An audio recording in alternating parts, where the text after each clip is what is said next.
Itong tatlo na to, master, mayroong purpose to. So mga idol, so magandang gabi sa inyo, no? So ito may nagtanong sa atin, boss, ito yung tanong niya. So ipapakita ko din dyan sa screen. So Sir Animalaz, sir, shout out sa inyo. So ito na po yung sagot natin. So ito ay hindi ko to expert tong sagot, pero titingnan natin kung ano ang makakaya natin. So kung ano lang yung alam ko, yun lang din ang maibabahagi ko, ano. So ito yung tanong, boss, ano ba yung timing na pangrekta? Yung paabante ba o atras na timing po? So natanong niya tayo, no, kung paabante o paatras na timing. So hindi natin ito masagot na basta lang diretso. So kailangan natin ng diagram. So sir, ito na po yun, ano. So pagpalagay natin na ito yung motor, ina, ito yung magneto, yan, magneto. So sa likod ng magneto nandoon yung ating stator plate, yan, ano. So papasensyahan nyo na yung drawing, medyo maganda. So ito yung stator, magneto,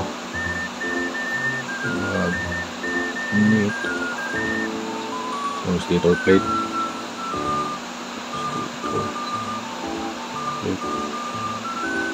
tapos ito yung kabuuan, ito naman yung crankcase.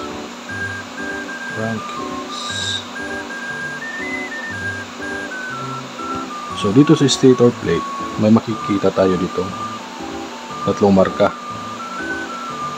1, 2, 3. Tapos sa crankcase meron din tayo makikitang arrow, ganyan yung itsura, hindi pa nitugma, ganyan yung itsura nya, no? Yan. So yung iba, ang marking dito is pag ganito lang, yan. So ngayon ang tanong ni sir is alin daw ba? So paano ba iikot yung pangrekta? So master, kailangan ko malaman kung yung sinasabi mo na pangrekta is yun ba ang advance na timing, yun ba ang hinahanap mo, or yung delay? So yan, klaruhin natin, yung advance na timing ba yung hinahanap mo or yung delay?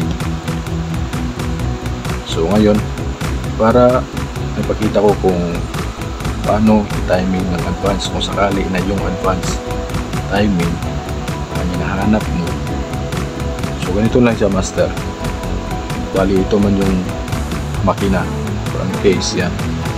Ito yung stator plate, yung bilog sa labas, tapos ito yung magneto, yung buo na sa gitna. So itong marking na to, iikot mo lang siya pa clockwise, pakanan, iikot mo siya pakanan papuntang likuran ng motor. Okay, so advance na yun, advance timing.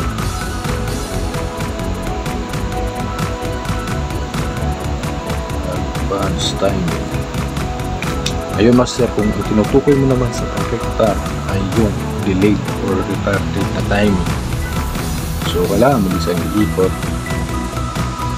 papuntang kaliwa. So delayed,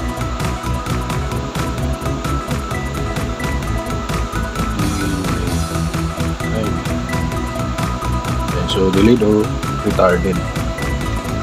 Itong tatlo na to, master, mayroong purpose to.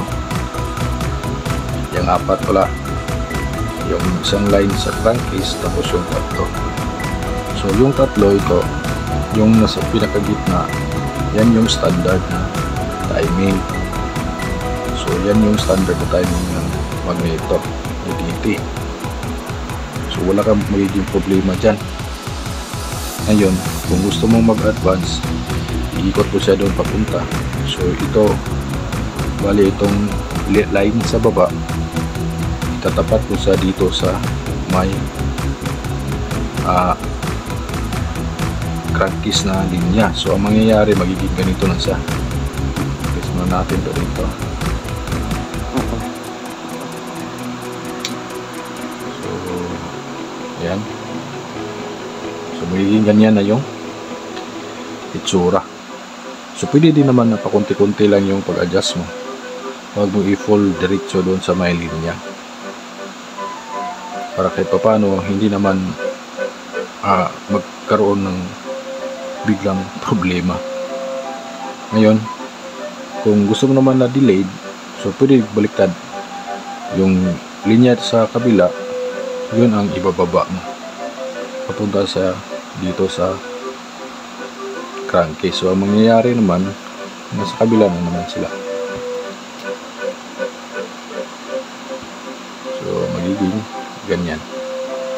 So same as advance timing, pwede mo siyang i-full, pwede rin pakunti-kunti. So nasa sayo na yan. So yung tanong mo lang naman is kung saan yung parekta. So kung yung pangrekta na hinahanap mo is yung advance timing, so ikutin mo lang siya pakanan. Face, nakarap mo yung magneto or yung stator plate, so ikutin mo siya pakanan. Kung delayed naman yung tinutukoy mo, pakaliwa ang ikot. So yun. So sana ay nasagot natin yung tanong mo, Master, no? So ganun lang siya kadali, Master. Salamat.